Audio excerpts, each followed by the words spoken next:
The Fed is entering a blackout period ahead of its next policy decision. Markets are pricing in a 100% chance of a rate cut next week. So the question now is, well, what happens after that? Jim Caron is a managing director and portfolio manager of global fixed income at Morgan Stanley. He joins us now to discuss. So, Jim, let's just talk about your view, big picture, how we got from four hikes in 2018 to a Fed that's now cutting rates just some eight months later. Yeah, so I think it goes back to the global economy. So what we started to see was a more protracted slowing than what we thought. And obviously what the equity markets had done in December, not very, very good either. And also a breakdown in the trade talks between the U.S. and China. I think that led to a lot of that and what might be protracted into the future. So I think that was a big turning point, and that's what led the Fed to be more dovish. Well, and I want to go to that point on the global outlook, because you kind of highlighted some of the policy framework papers the Fed has been putting out, which is, it's policy papers, right? They're in the background almost by definition, but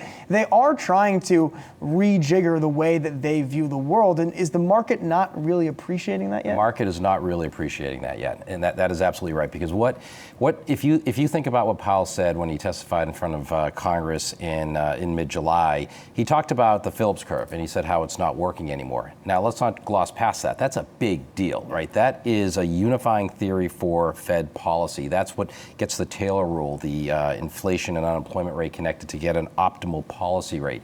And basically what he said is that the traditional models aren't working. And when he was asked what is, he said, well, there are all these other global factors. So what we have to think about is what those global factors are, and he lists them as financial conditions. So some of those things could be trade policy and a lot of other things, but also looking at what other central banks around the world are doing too, which is cutting interest rates. The U.S. stands out in that type of a scenario, and the policy needs to adjust. And that's really what the main issue is here. Most of the Fed's models today that they're using were the same models that they were using back in the 1970s, and they didn't have a big factor for the rest of the world back then. Today, we know the rest of the world's a bigger part of the global economy. This is something that they're trying to factor in. I mean, that gets to this whole point of, if you're a business, if you're a college or a university, how much do you change and how much do you stay the same? And it's almost an impossible thing to answer. I mean, what's your take on this? In other words, should the Fed evolve those models and its way of looking at the world and its perspective, Jim? Absolutely. I mean, look, China's a larger part of the economy today than what it was back in 1990, right? So we have to account for that. Right. But it is hard, though, because the Fed is under a mandate to have price stability, so inflation and full employment. Right. So they can tick the box and say, okay, we have full employment. But as far as inflation goes, they're missing on their target. Their target's 2%. Right. Core PCE is what they look at. That's probably going to be around 1.7%. So they're perpetually below their target. So how do they get to their target? If they don't cut rates and cut rates aggressively, which is why we think probably 50 basis points should be considered, if they don't do it when the stock market's at all-time highs and when the unemployment rate's at all-time lows, then how can they ever get their inflation back up to their target? They can't wait for a slowdown. But who cares about the target? So you're going to drive the economy, you change the economy to meet the metric?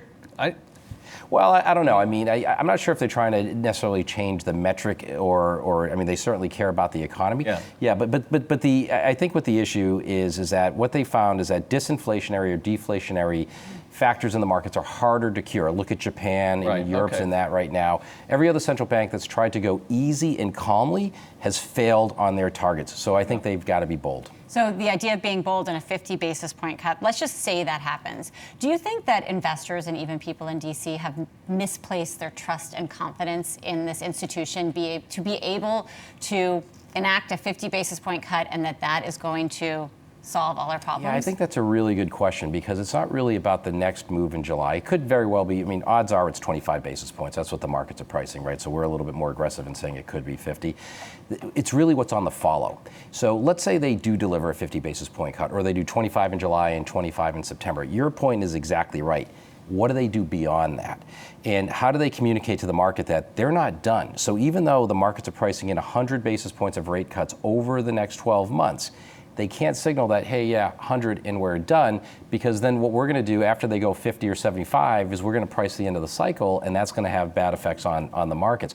So when they open this door, they've got to say this door is going to stay open until we think it should be closed. So there's no end policy level. So they could be much more aggressive and surprise the markets over time, and I don't think the market, even with 100 basis points of cuts in the next 12 months, might not be fully appreciating what I'm saying. Do you think that we've entered a new era of the Fed and we haven't really appreciated what that means yet? And what I mean is, we have a non-economist Fed chair. We have non-economists being nominated to the Fed board. We have politicians openly chiding the Fed and everyone seems okay with it. Is this kind of a thing that we don't go back from? Yeah, I think it is because, look, I mean, the Fed is filled with PhD economists, which is a good thing. Now, what PhD economists like to do is they like to have formulas and models, and they like to get an answer that's pretty prescribed.